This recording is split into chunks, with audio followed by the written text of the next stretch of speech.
Olá, bênção de Deus, bom dia, boa tarde, boa noite, boa madrugada e que a paz do Senhor Jesus esteja contigo. Eu sou o professor Anderson Ferreira e serei seu monitor nesta videoaula do CBT 2020, que é o curso básico em Teologia 2020. Ela está direcionada ao nosso núcleo N2, que é aqui em Cordeirinho, município de Maricá, no estado do Rio de Janeiro, por causa das medidas aí de precaução que todos nós tivemos que tomar e seguir à risca, e elas foram orientadas aí por todas as autoridades competentes para prevenir aí a proliferação do Covid-19, que é o coronavírus, um mal aí passageiro que está assolando aí a humanidade, inclusive nós aqui do estado do Rio de Janeiro, e que Deus já nos livre desse mal e já oriente o ser humano para criar aí as vacinas ou para prover de alguma forma o remédio para que saiamos dessa situação. Sendo assim, estaremos aqui fazendo essas videoaulas até quando Deus assim permitir. Vamos lá? Estamos aí na nossa quarta aula falando da matéria Os Fundamentos da Teologia. Eu quero dizer a você que se tiver alguma dúvida, você pode deixar nos comentários aí do nosso grupo do WhatsApp, onde este vídeo está sendo compartilhado, e também nos comentários aí disponíveis da mídia ou da rede social onde você está assistindo este vídeo agora. Só se lembre de deixar sua dúvida ou seu comentário, tendo base no carinho e no respeito para com as coisas de Deus e para com este que vos fala. Matéria 1, aula 4, Os Fundamentos da Teologia. Tem aqui algumas orientações iniciais, as quais você já deve conhecer. A primeira, mantenha o seu foco na aula. Para que você tenha uma boa compreensão, para que você aproveite ao máximo, é preciso focar na aula. Não deixe que nada nem ninguém venha tirar a sua concentração. Não deixe que nenhum tipo de pensamento venha tirar você desse foco, pode tirar todo tipo de pensamento conflitante, atenda quem for preciso e depois você retorne para assistir a sua videoaula. Segundo lugar, ponha os fones de ouvidos, porque ainda que eu tenha feito o set das configurações de áudio para você receber uma melhor qualidade, é bom que você ponha os fones para você ouvir melhor algum termo, alguma palavra que eu pronunciar aqui. Por último, se precisar, pare e volte o vídeo de onde você parou. Dê uma pausa, vá atender quem esteja requerendo a sua atenção no momento, depois volte, dê play e continue assistindo o vídeo. Se você julgar necessário voltar o vídeo, a timeline para o início, volte, assista quantas vezes você puder. Vamos avançar? Eu vou fazer um resumo aqui daquilo que nós vimos, aproveitando o tempo que nós temos disponível aí para ficar em casa e também o desdobramento dessa aula na internet, para fazer a amarração dos pensamentos entre aqueles que nós tratamos aí anteriormente e o pensamento de hoje, amarrar o nosso raciocínio. Nós falamos que uma das maneiras mais fáceis de compreender a teologia e as divisões da teologia seria fazendo um comparativo entre a teologia e um edifício com 5 andares. Você se lembra disso? Onde em cada um dos andares nós estaremos estudando uma das grandes divisões da teologia. E ficou assim: no primeiro andar nós estudamos a teologia exegética, no segundo a teologia histórica, no terceiro andar teologia bíblica, no quarto andar teologia sistemática e no quinto teologia prática. Então hoje o que nós veremos será como se nós estivéssemos no quarto andar, no corredor número 1, apartamento 402. E o nome desse apartamento é Teontologia, ou seja, a doutrina de Deus. Hoje nós vamos falar sobre a doutrina de Deus, estudar um pouquinho dos atributos de Deus, um pouco sobre o caráter de Deus, as manifestações de Deus. Lá no apartamento 402, no edifício Teologia, nós falamos disso há 2 aulas e hoje eu estou fazendo a amarração do pensamento.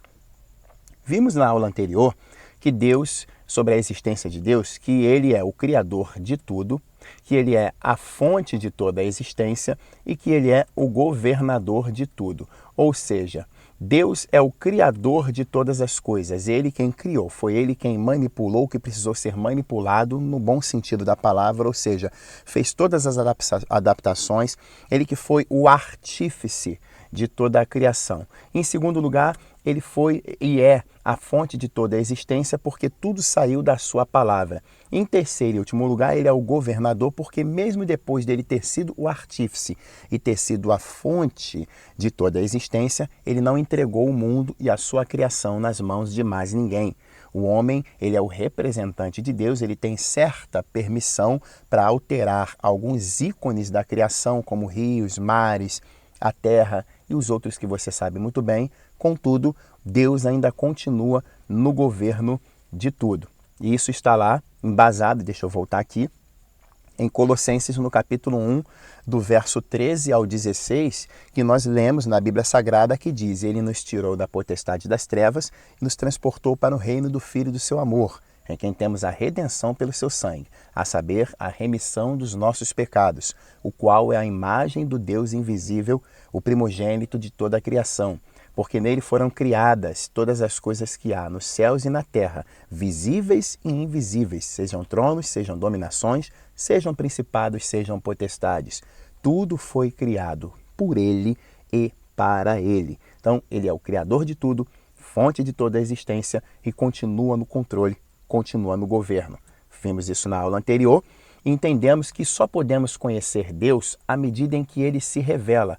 Primeiro, porque Deus não é um objeto de pesquisa, falamos disso na aula anterior.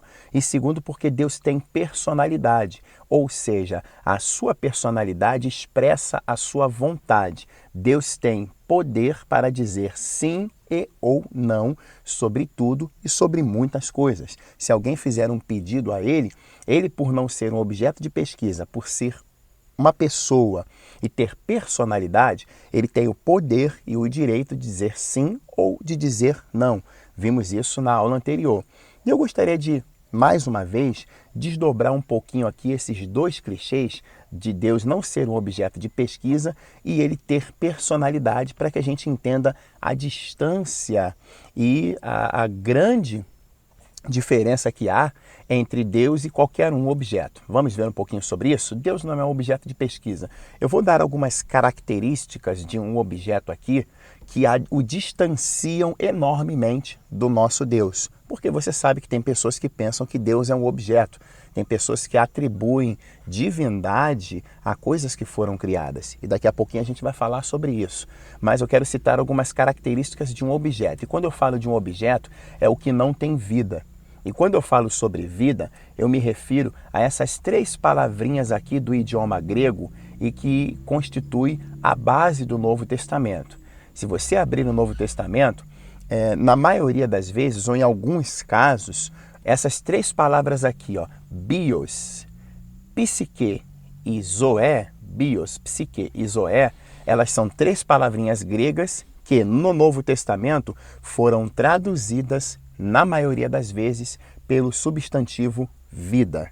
Então, quando você abre o Novo Testamento e você encontra a palavra vida, pode ser que venha do grego bios, pode ser que venha do grego psique, ou pode ser que venha do grego zoé. Bios está relacionado com a vida orgânica, com aquela vida material. Psique está relacionado com a capacidade cognitiva e emotiva, ou seja, fala da vida psicológica. E zoé fala da vida que vem de Deus e também da vida eterna. Depois vamos estudar um pouquinho mais sobre essas três palavras gregas que foram traduzidas para o português como vida na teologia, e a gente vai entender um pouquinho sobre o que elas versam. Mas quando eu disser características de um objeto, eu quero que você entenda que eu estou falando daquilo que não tem vida, ou seja, vida orgânica, capacidade cognitiva ou de pensamento e capacidade de se relacionar com Deus e ter a vida eterna. São características básicas de um objeto. E eu quero ressaltar, das muitas características que um objeto tem, duas que são peças-chave para o nosso estudo, para a nossa analogia. A primeira característica de um objeto é que ele tem movimento involuntário. Quando ele tem movimento involuntário. E a segunda característica de um objeto é que ele não pode estabelecer por si só hierarquia.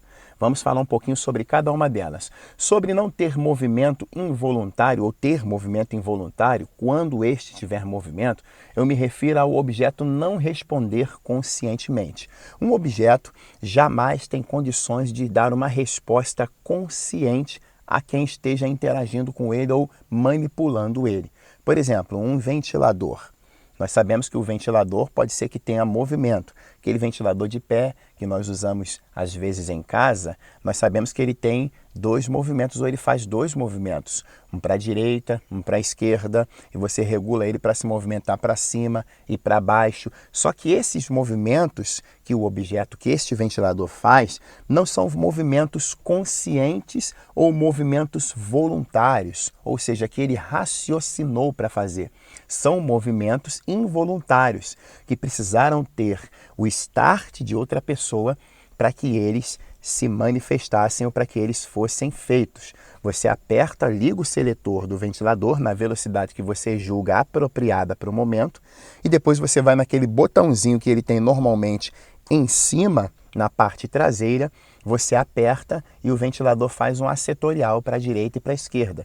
Ou se você preferir, você vai no ajuste dele, no pescoço do ventilador, como nós chamamos, e você regula ele para cima ou para baixo, dependendo de como você queira. O movimento não é voluntário, mas sim involuntário. Você regula, você comanda e ele obedece o seu comando. Segunda característica de objeto que nós falamos é não estabelecer por si só uma hierarquia. O que isso quer dizer? Um objeto não tem poder de decisão. Um objeto não pode decidir se ele faz ou não aquilo que ele está sendo programado para fazer. Normalmente, quando um objeto não responde ao nosso comando ou à nossa ação, é porque ele está com um defeito. Não porque na mente dele ou no seu centro de decisões houve um raciocínio lógico e ele decidiu por si só não responder ao nosso comando ou não responder aquilo que nós estejamos querendo que ele faça. Nada disso, é porque ele não pode estabelecer essa relação hierárquica por si só. O nosso ventilador, do exemplo, quando nós ligamos o seletor e escolhemos uma velocidade com base na qual ele vai refrescar o ambiente, ele não decide se ele vai ou não obedecer aquele comando que nós demos através do ajuste no seletor. Ou ele faz porque ele está bom, ou ele não faz, não corresponde porque pode ser que esteja com algum defeito. É sobre isso que eu estou falando.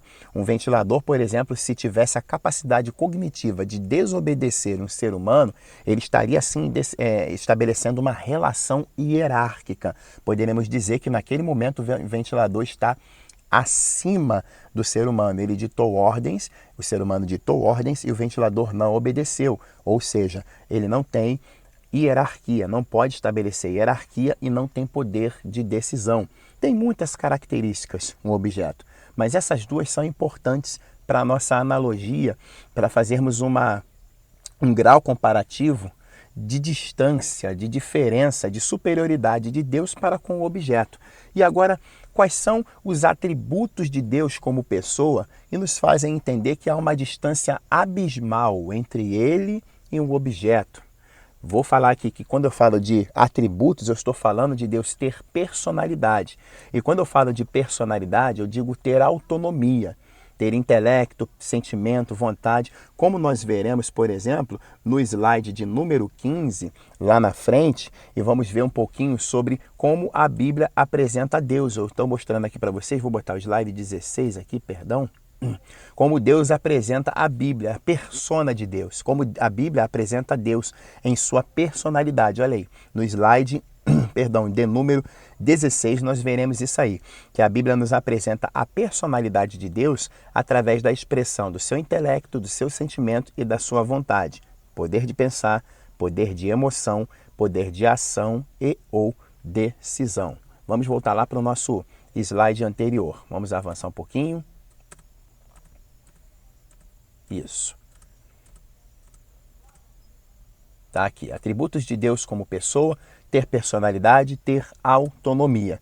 Então, eu quero citar 3 dos muitíssimos e infinitos atributos de Deus, que também são peças-chave para a nossa analogia: intelecto, sentimento e vontade. Com relação ao intelecto, nós falamos sobre o poder de pensar.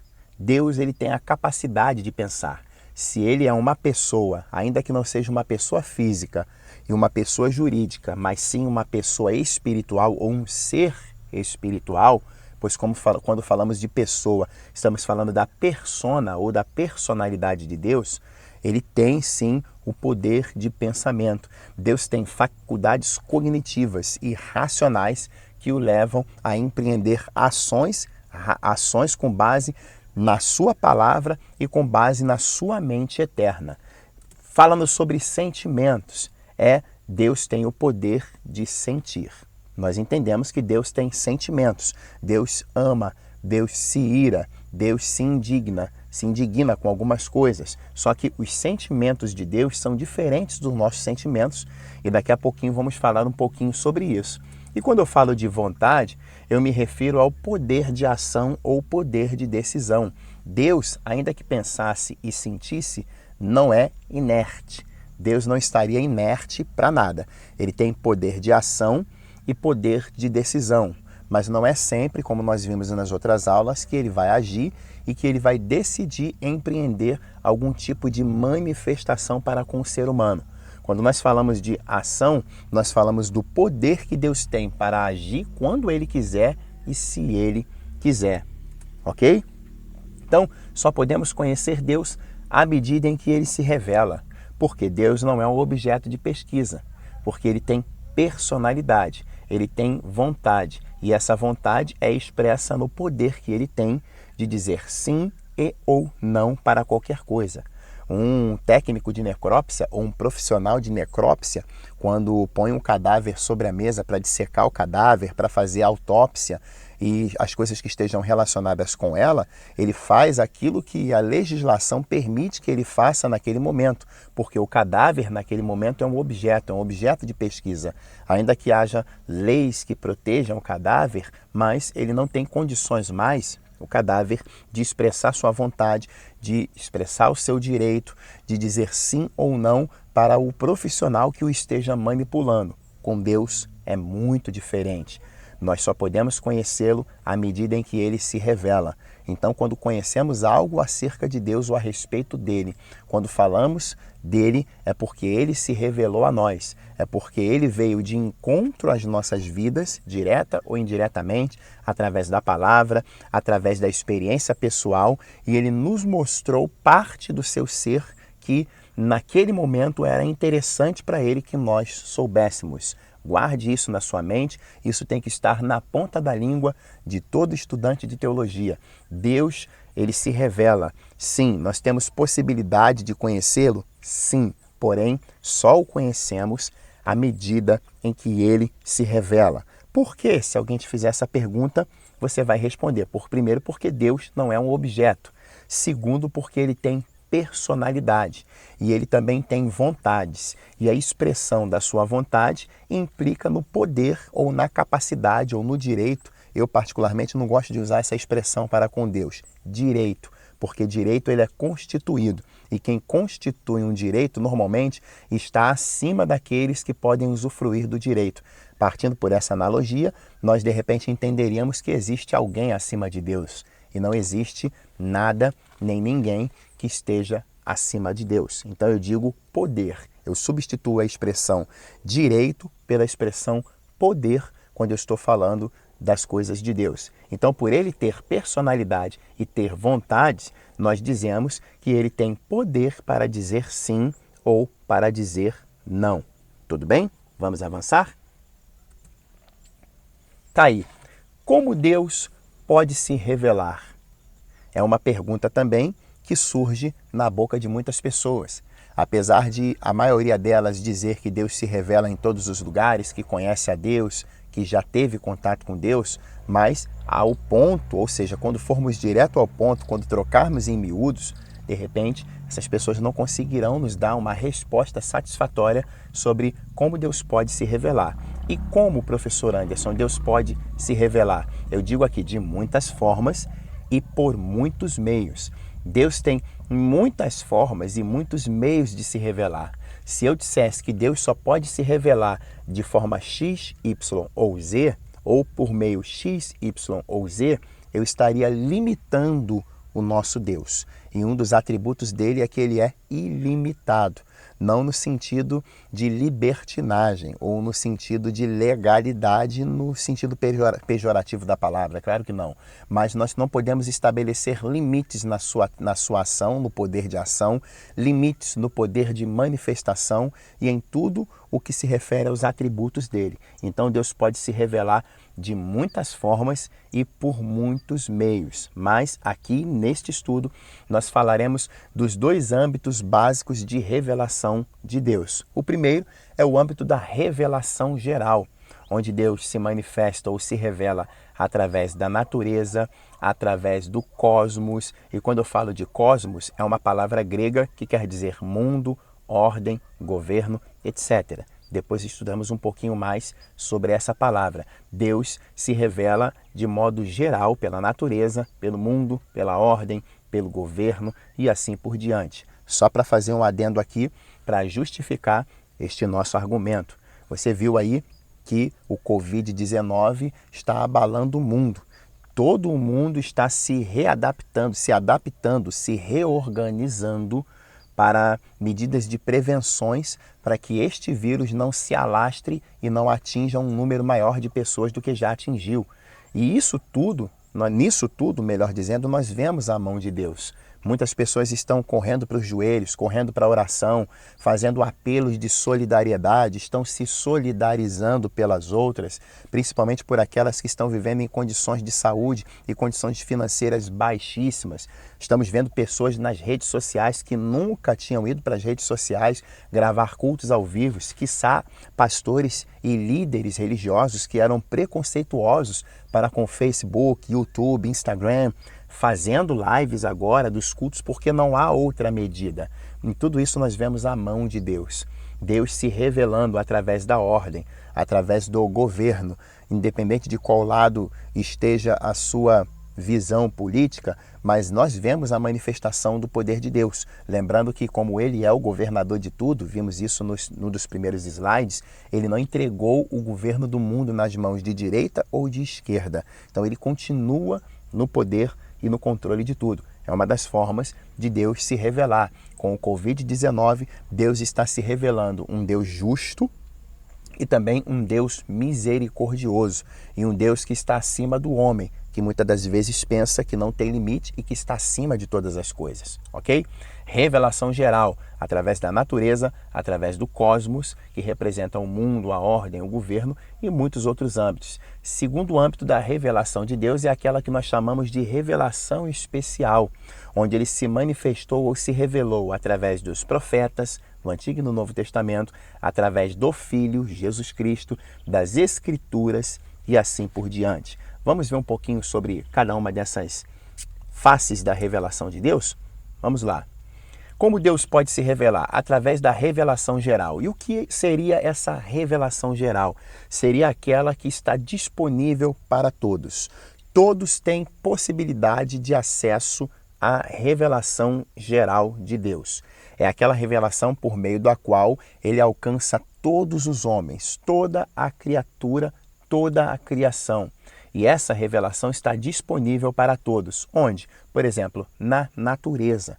Um texto bíblico que nos faz entender esse tipo de revelação é o Salmo 19, verso 1 e seguintes. Para você que está assistindo esse vídeo agora e de repente não tem familiaridade com as nomenclaturas bíblicas, e nós vamos gravar sim uma videoaula ou quantas forem necessárias para falar sobre nomenclaturas, regras de pontuação para falar da Bíblia Sagrada, e isso está relacionado com a bibliologia. Para você que de repente não está familiarizado, quando tiver esses dois S's aqui minúsculos ao lado de qualquer número que esteja fazendo referência a um texto bíblico, eles querem dizer seguintes. Ok? Então, Salmo 19, do verso 1 em diante. Vamos lá para a nossa Bíblia, para a gente ver aqui o que quer dizer Salmo 19, verso 1 em diante. Olha o que está escrito aqui. Os céus manifestam a glória de Deus, e o firmamento anuncia a obra das suas mãos. Um dia faz declaração ao outro dia, e uma noite mostra sabedoria à outra noite. Sem linguagem, sem fala, ouve-se suas vozes, em toda a extensão da terra e a sua palavra até o fim do mundo. Pôs neles uma tenda para o sol. Depois você leia o restante até o verso 14. Mas os céus manifestam a glória de Deus, e o firmamento anuncia a obra das suas mãos. Quando Deus fez toda a criação, Deus deixou a sua impressão digital nela. É um termo que eu vou usar para você entender um pouco mais do que eu estou querendo dizer com revelação geral.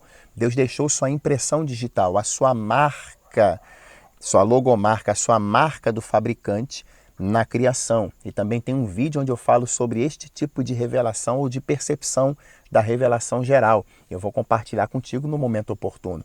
Deus deixou a marca do fabricante. A criação tem a impressão digital ou a marca do fabricante. E quem é o fabricante ou o criador? Vimos lá nos primeiros slides. É Deus. Então, quando o homem olha para a natureza, vê a natureza inalterada, sem alterações, ou até mesmo aquela que nós alteramos, ele tem possibilidades e grandes chances de intuir sobre um Criador que está acima de todas as coisas. E os céus manifestam a glória de Deus. Quando o homem olha para as estrelas, ele pode ficar pasmo e perplexo, entendendo como que as estrelas não caem no céu. Se uma delas cair, por exemplo, na Terra, um meteoro cai na Terra, se a Lua e o Sol avançarem um pouquinho em direção à Terra, tudo se desorganiza, a Terra aquece mais, os mares sobem. Você estudou um pouco isso em ciências e até em geografia também, de certa forma, para falar dos astros. Você estudou em física, muita coisa sobre isso, ou seja, você estudou nas ciências humanas e nas ciências exatas, essas coisas. Tudo isso nos dá a entender, ou nos faz entender que existe um Criador, alguém que sustenta, alguém que é maior que toda a criação e que tem ela sob seu controle. Está dentro da revelação geral, disponível para todos, inclusive na natureza. Vemos aí também que existe a manifestação da revelação geral na consciência do ser humano. O ser humano, ele tem a sua consciência, e dizemos que Deus imprimiu, em primeiro lugar, um código de fé no ser humano.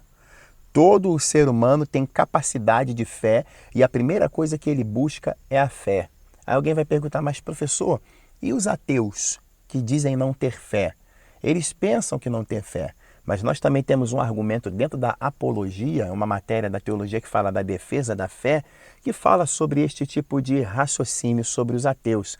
Mas a consciência do homem, ela tem uma impressão de fé feita por Deus e também tem uma consciência que está lá. Ela pode ter sido prejudicada pelo pecado, a partir de Gênesis capítulo 3. Pode estar inflamada, pode estar enferma, mas ela está lá. Você pode ver, por exemplo, numa criança que ela não tem noção do que é certo e o que é errado, nem acordou para a vida ainda, que quando ela faz alguma coisa errada, ela deixa cair a mamadeira e quebra a mamadeirinha de acrílico, que ela fica com os olhos arregalados, ela se assusta porque dentro dela houve uma percepção que aquilo que aconteceu foi algo que não deveria ser feito ou que não poderia ter acontecido, não podia ter acontecido. Isso é a consciência do ser humano. Vamos ler lá Romanos capítulo 2, versos 14 e 15, para ver o que a nossa Bíblia fala sobre consciência. Romanos capítulo 2, versos 14 e 15. Vamos lá. Romanos capítulo 2, verso 14, está escrito: porque quando os gentios não têm lei, fazem naturalmente as coisas que são da lei, não tendo eles lei, para si mesmos são lei, os quais mostram a obra da lei escrita em seus corações, testificando juntamente na sua consciência, a sua consciência e os seus pensamentos, quer acusando-os, quer defendendo-os. Eu sugiro que você leia Romanos capítulo 2, falando sobre a impenitência dos judeus e a justiça de Deus, para você entender um pouquinho mais sobre este clichê de revelação geral e agora na consciência do ser humano. Terceira ênfase da revelação geral é na história. Deus se revela na história. Sempre se revelou. No Antigo Testamento, todas as revelações de Deus foram citadas pelos homens que lá estavam e que lá viveram através da história. Você vai ver Deus aparecendo para Moisés várias vezes e dizendo: eu sou o Deus de Abrão, de Isaac e de Jacó, porque isso sugeria na mente de Moisés as manifestações do Senhor na vida de Abrão, na vida de Isaac e na vida de Jacó, que foram contadas, passadas de pai para filho, ou nos poucos relatos que eles tinham naquela época. Toda vez que Deus se manifestava na história, na vida de um ser humano, isso ficava gravado na história. Ele ia passando para frente, isso passando de geração em geração. E em toda a história nós vemos que o mundo foi sendo equilibrado pelo nosso Senhor. Vamos abrir em Atos capítulo 14, verso 17, para entender o que Deus fala sobre revelação geral agora através da história. Atos capítulo 14, verso 17, que diz assim: E contudo, não se deixou a si mesmo sem testemunho, beneficiando-vos lá do céu, falando de Deus, dando-vos chuvas e tempos frutíferos, enchendo de mantimento e de alegria os vossos corações. É o texto de Atos dos Apóstolos, quando Paulo e Barnabé estavam pregando lá em Listra e eles de repente foram confundidos com as divindades adoradas por eles lá, chamadas Júpiter e Mercúrio. E eles naquele momento repreenderam aqueles varões e aí foram falando a respeito da revelação de Deus na história. Leia também esse contexto amplo quando você tiver um tempo. São os tipos básicos de revelação geral de Deus que está disponível para todos. Na natureza, os céus manifestam a glória de Deus. Na consciência, quando diz que os gentios, mesmo sem entender a lei, a consciência deles era lei para eles mesmos, acusando-os ou justificando-os de acordo com a natureza dos fatos. E agora na história, quando em Atos dos Apóstolos nós lemos que Deus nunca ficou sem testemunha e que as suas obras e os seus feitos estiveram aí na vida e na história de todos aqueles que foram beneficiados, dando chuvas em tempos de chuva e trazendo todos os benefícios para o ser humano.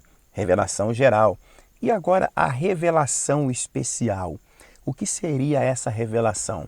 Ao contrário da revelação geral, a revelação especial não está disponível para todos, ou não esteve disponível para todos, mas sim para alguns.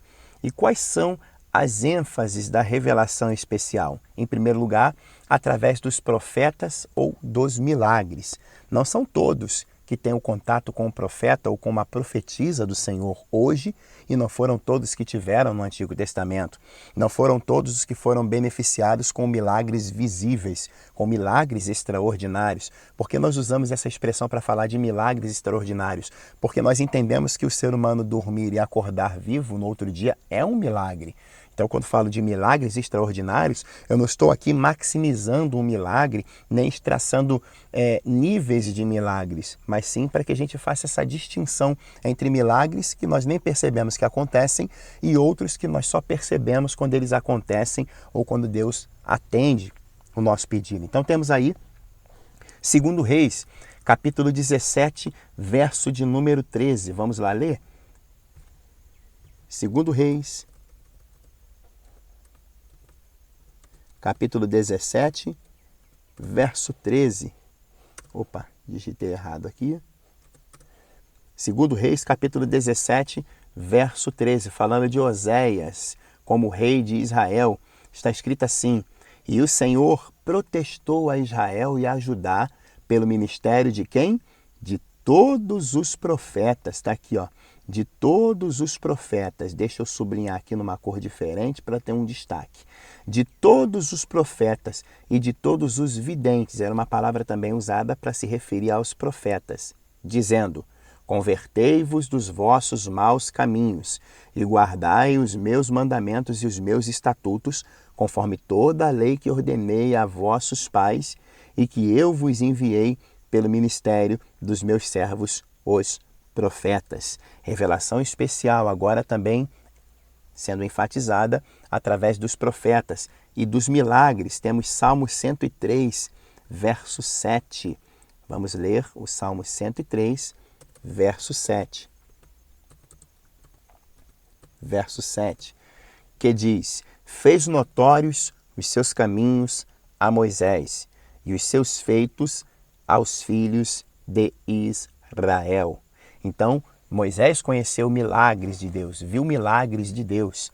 Eu vou dizer, desde o momento da sarça, Êxodo capítulo 3, até o momento de sua morte, Moisés viu muitos milagres das mãos de Deus, feitos pelas mãos de Deus, tanto para lhe fazer justiça, quanto para o livrar, quanto também para repreender os inimigos, para dar vitória ao seu povo com relação aos seus inimigos. Nós vemos aí a revelação geral sendo enfatizada pela Bíblia, na Bíblia Sagrada, através dos profetas e dos milagres. Outra expressão da revelação especial está nas Escrituras Sagradas, onde nós temos aí João capítulo 5, verso 39 e 2 Timóteo 3,16. João capítulo 5, verso 39, Jesus disse lá, essa vai direto: examinai as Escrituras, porque vós julgais nelas ter a vida eterna, e são elas que de mim testificam. Ou seja, a revelação escriturística, como nós chamamos, das Escrituras Sagradas, também é uma revelação especial. Deus, através dela, se revela ao ser humano.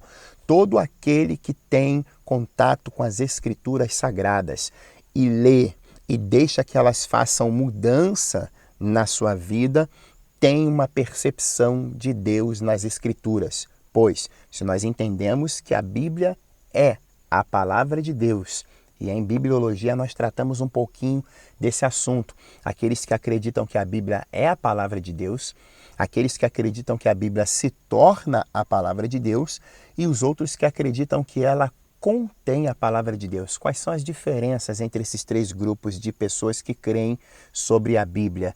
Nós vamos tratar disso em bibliologia e pode ficar tranquilo, tranquila, que tem videozinho também falando sobre este assunto detalhadamente. Mas fechando esse parênteses e continuando, nós quando lemos as Escrituras Sagradas, quando a pessoa lê as Escrituras Sagradas e deixa que elas façam mudanças na sua vida, ela tem uma percepção de Deus, pois se a Bíblia é a palavra de Deus, então subentende-se que esse Deus está falando com aquela pessoa que está lendo naquele momento. 2 Timóteo 3,16 vai dizer: toda a Escritura divinamente inspirada e proveitosa para ensinar, para redarguir, para corrigir e para instruir em justiça. E o verso 17 diz: para que o homem de Deus, sem distinção de gênero, é claro, ou seja, homem e ou mulher, seja perfeito e perfeitamente instruído para toda boa obra. Deus é expert em instruir os seus filhos, em instruir a sua criação. E as Escrituras Sagradas é o instrumento de Deus para corrigir, para instruir, para redarguir toda a criação, quiçá os seres humanos, para que o homem de Deus e a mulher sejam perfeitos e perfeitamente instruídos para toda a boa obra. Para aqueles que ficam dizendo: eu queria que Deus se manifestasse, eu queria que Deus aparecesse. Deus fala através dos profetas, através dos milagres. Deus fala e se revela através das Escrituras Sagradas. Tem mais clichê que fala da revelação especial em Cristo Jesus. Deus se revelou especialmente através do Filho. João capítulo 1, do verso 1 ao 14. Todos nós conhecemos boa parte desse texto que fala do verbo, mas vamos ler aqui para entendermos um pouco mais. Olha o que está escrito, do verso 1 ao verso 14. No princípio era o verbo, e o verbo estava com Deus, e o verbo era Deus. Ele estava no princípio com Deus. Todas as coisas foram feitas por ele, e sem ele nada do que foi feito se fez. Nele estava a vida, e a vida era a luz dos homens. E a luz resplandece nas trevas, e as trevas não compreenderam. Houve um homem enviado de Deus, cujo nome era João. Este veio para testemunho, para que testificasse da luz, para que todos crescessem por ele. Não era ele a luz, mas para que testificasse da luz. Ali estava a luz verdadeira, que alumia a todo homem que vem ao mundo. Estava no mundo, e o mundo foi feito por ele, e o mundo não o conheceu. Veio para o que era seu, e os seus não o receberam. Mas a todos quantos receberam, deu-lhes o poder de serem feitos filhos de Deus, aos que creem no seu nome, e os quais não nasceram do sangue, nem da vontade da carne, nem da vontade do varão, mas de Deus. Deixa eu descer mais um pouquinho. E o Verbo se fez carne e habitou entre nós. E vimos a sua glória como a glória do unigênito do Pai, cheio de graça, cheio de verdade. Ou seja, esse Verbo era Cristo e é Cristo, a expressão do nosso Deus. Vimos lá em Colossenses, no capítulo 1, do verso 13 ao 16, que vai falar que ele é a imagem do Deus invisível, o primogênito de toda a criação. Deus se revelou especialmente em Jesus Cristo. Vamos abrir em 1 de João, no capítulo 1, versos 1 e 2. Deixa eu colocar aqui. 1 de João, capítulo 1, versos 1 e 2. O que era desde o princípio, o que ouvimos, o que vimos com os nossos olhos, o que temos contemplado, e as nossas mãos tocaram da palavra, porque a vida foi manifestada e nós a vimos, e testificamos dela, e vos anunciamos a vida eterna, que estava com o Pai, e nos foi manifestada, falando de Jesus Cristo. O Senhor Deus se revelou especialmente, ou seja, a revelação que esteve e está disponível para alguns, não para todos. E estes alguns, quem são? Aqueles que creem, aqueles que querem receber este tipo de revelação, através dos profetas, dos milagres, através das Escrituras Sagradas e através de Jesus Cristo. Você lembra que no Evangelho de João, no capítulo 14, quando Jesus disse que eles já sabiam para onde ele iria e qual era o caminho, e um dos discípulos perguntou: Jesus, não sabemos para onde o Senhor vai, como poderemos conhecer o caminho? E ele disse: eu sou o caminho, a verdade e a vida. Ninguém vem ao Pai, senão por mim. E um deles depois lhe perguntou e disse: Jesus, para resolver essa história, nos mostre o Pai, é o que nos basta. E ele se entristeceu e disse assim: poxa, eu estou tanto tempo com vocês e você tem a coragem de me perguntar, mostra-me o Pai, é o que nos basta? Ele disse: quem vê a mim, vê o Pai. E como dizes tu, mostra-nos o Pai. Jesus é a expressão de Deus, é o Deus. Ele é a expressão do Pai em termos de pessoa e ele é Deus. Então Deus se revela especialmente e de forma geral. Até aí tudo bem? E há quem negue a existência de Deus, nós já vimos isso, eu só estou recapitulando aqui essa parte, dei uma ênfase no outro clichê anterior e agora vou recapitular aquilo que nós vimos na aula anterior. Sim, há quem negue a existência de Deus. Por exemplo, nós temos lá os ateus, que é um grupo de pessoas caracterizado pela crença no que é concreto e na negação do que não pode ser visto. Nós temos aí os agnósticos ou agnosticismo, que é caracterizado pela incapacidade da mente humana dizer se Deus existe ou se ele não existe. E tem alguns agnósticos que são imparciais, ou seja, eles ficam em cima do muro. Vamos ver um pouquinho mais sobre este grupo de pessoas. No agnosticismo nós temos os teístas, os agnósticos teístas, ou seja, aqueles que não provam a existência de Deus, mas não descartam, são aqueles que acham ou que pensam que a mente humana não é capaz de dizer que Deus existe, mas também não é capaz de dizer se Deus não existe. Esses são os que estão em cima do muro.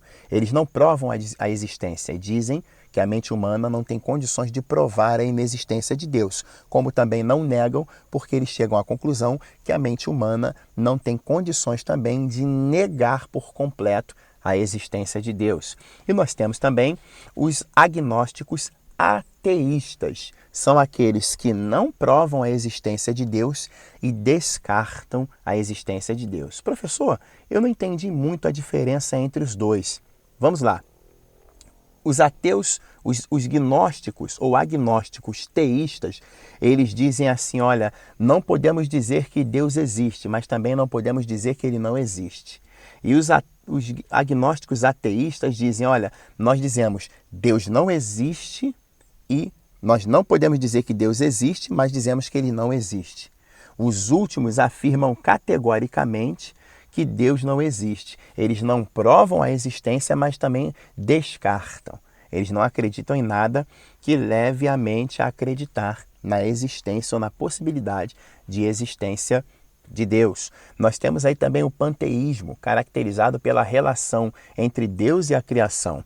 Para os panteístas, e a maioria das seitas que nós temos hoje, principalmente aquelas de matrizes africanas, o panteísmo impera, e nessa maioria dessas seitas, lá eles fazem uma relação de igualdade entre o Criador e a criatura. Eu até coloquei aqui para vocês verem o sinal de igual aqui, azulzinho, que para o panteísta, o Criador e a criatura são iguais. Para ele, olhar para a criação é o mesmo que olhar para Deus. É claro, nós dissemos há alguns quadros anteriores que você vê a revelação de Deus, que Deus se revela através da natureza, não que Deus é a natureza e a natureza é Deus.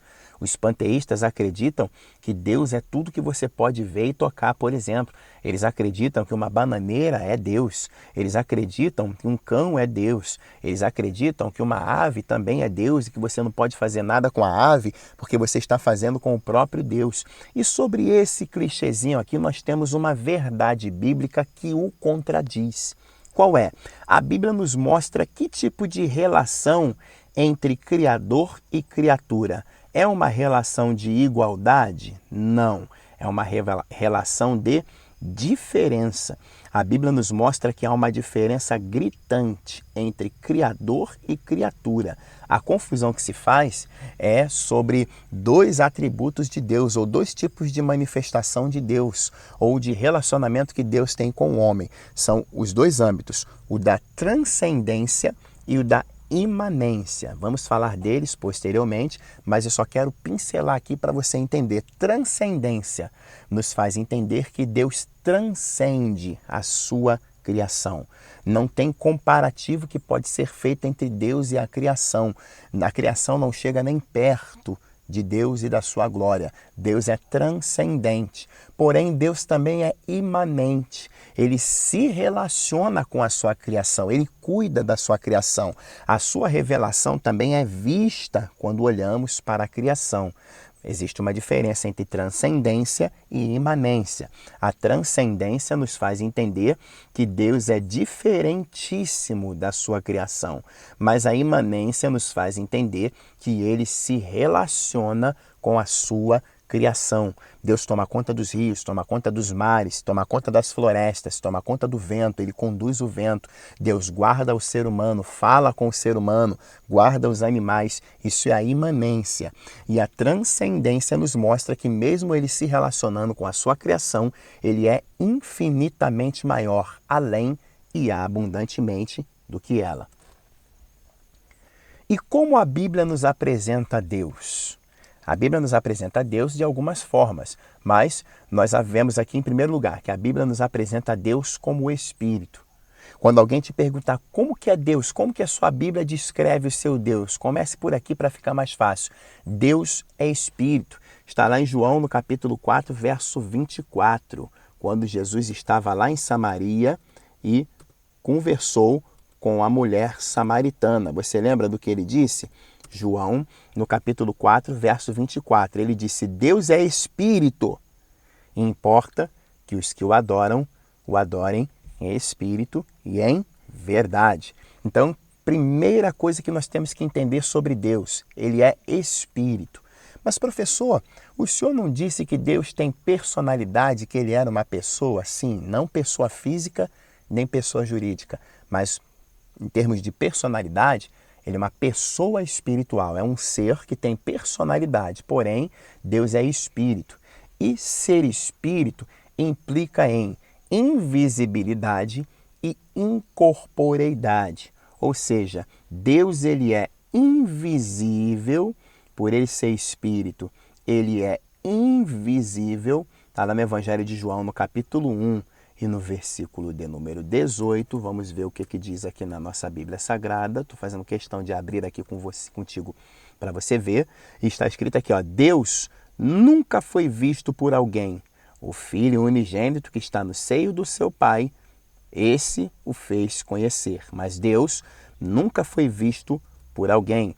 Deus é Espírito e por isso ele é, em primeiro lugar, invisível.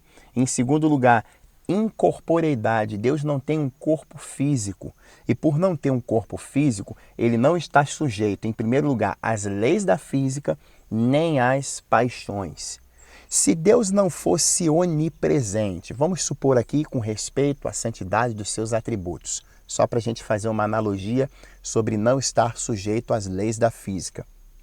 Vamos supor que Deus não fosse onipresente, é um dos seus atributos que nos faz entender que ele pode estar presente em todos os lugares que ele queira estar. Vamos supor que Deus não fosse onipresente, ele só pudesse estar em um lugar de cada vez e que Deus estivesse aqui comigo onde eu estou morando e que eu dissesse, olha, eu vou sair daqui para ir no centro da cidade. Eu teria que me programar, primeiro, para não pegar engarrafamento, segundo, para ver se eu sairia cedo para pegar lugar na condução e ir sentado e não em pé. Para que nenhum contratempo acontecesse, teria que pedir a Deus para que nada acontecesse. Então essas são as leis da física. Eu, por exemplo, não consigo voar sem que haja a intervenção de outra força, ou seja, que eu esteja dentro de um avião, de um helicóptero, salte de paraquedas e outros mais. Isso tudo nos faz entender sobre as leis da física. Agora, Deus, se ele não fosse onipresente, ele sairia daqui e não enfrentaria engarrafamento. Ele não precisaria estar preocupado com o lugar para sentar, não precisaria estar preocupado com questões de contratempos no caminho, porque ele não tem um corpo físico, ele não está sujeito às leis da física nem às leis da química. Deus não sente fome, Deus não tem sede. E por não estar também sujeito às leis da física e nas leis da química, ele não está sujeito também às paixões que elas gritam no nosso corpo físico. Então Deus é espírito. Por ser espírito, ele é invisível. E em segundo lugar, ele não tem um corpo físico que esteja sujeito às leis da natureza, às leis da física, da química e nem às paixões. Ok? É o nosso Deus. Sua persona, como que a Bíblia nos apresenta a personalidade de Deus? Como sendo capaz de ter intelecto, sentimento e vontade. O intelecto é a capacidade cognitiva e de raciocínio. Deus tem poder de pensar. Está aqui. Poder de pensar. E quando eu falo de persona, deixa até eu sublinhar aqui para você ver. Quando eu falo de persona, marca texto, eu estou falando aqui da personalidade de Deus. Eu quero que você entenda essa palavrinha aqui. Eu não estou falando que Deus é uma pessoa física, mas eu estou falando da personalidade de Deus. E com personalidade, ele tem intelecto, sentimento e vontade, ou seja, ele tem poder de pensar, ele tem sentimento, poder de emoção e ele tem poder de ação e ou poder de decisão. Deus tem capacidade de raciocínio, Deus tem capacidade cognitiva, Deus tem capacidade de sentir emoção, de se emocionar, Deus se ira, Deus ama e Deus também tem poder de ação ou poder de decisão. Vamos ver alguns textos que falam sobre isso. Intelecto, está lá em Isaías capítulo 55, verso 8, que está escrito assim, porque os meus pensamentos não são os vossos pensamentos, nem os meus caminhos e os vossos caminhos. Assim como os céus são mais altos do que a terra, são os meus pensamentos com relação aos vossos pensamentos, e os meus caminhos com relação aos vossos caminhos, disse o Senhor na boca do profeta Isaías. O homem tem intelecto, capacidade cognitiva de raciocínio, sim. Deus tem? Sim, só que os pensamentos de Deus não são maiores, melhor dizendo, do que os nossos pensamentos. Os nossos não chegam a se comparar com o dele.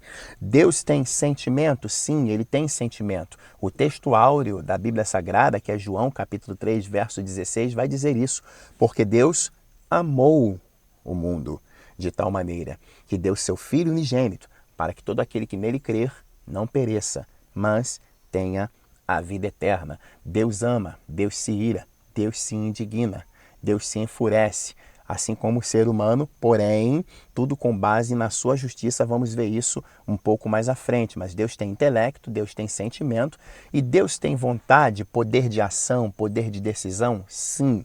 Como muitas religiões vendem uma imagem acerca de um Deus que pode até sentir e pode até raciocinar, mas que não se move, não age, Deus é diferente. Deus sente, Deus raciocina, Deus tem capacidade cognitiva, porém ele tem poder de ação e poder de decisão. Isaías, no capítulo 43 e no verso 13, diz, é uma pergunta retórica que o Senhor faz: ainda antes que houvesse dia, eu sou, e ninguém há que possa fazer escapar das minhas mãos. Operando eu, quem impedirá? Pergunta o Senhor.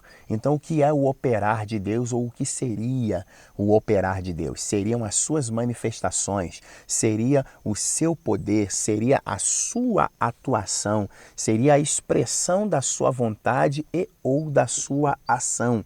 Deus pensa, Deus tem sentimento e Deus tem poder de ação ou poder de decisão, ok? Essa foi a aula de hoje. Qualquer dúvida pode deixar aí no comentário deste vídeo, esteja ele disponível na rede ou mídia social onde você estiver assistindo, ou aqui no grupo de WhatsApp do M2 CBT 2020 N2, que na medida do possível vamos responder. Que Deus nos ajude, siga aí todas as medidas de precaução expressas pelas autoridades competentes, quiçá pelas autoridades de saúde pública, sobre coronavírus, para que você não contraia aí esse vírus, para que nada aconteça contigo, nem com aqueles com quem você esteja. Você que é idoso, se preserve, se previna, até que Deus ele dê última forma sobre isso. Enquanto cidadãos, temos que fazer a nossa parte até o dia em que Deus nos livrar, como nos livrou de todas as outras. E na próxima aula, nós nos vemos aí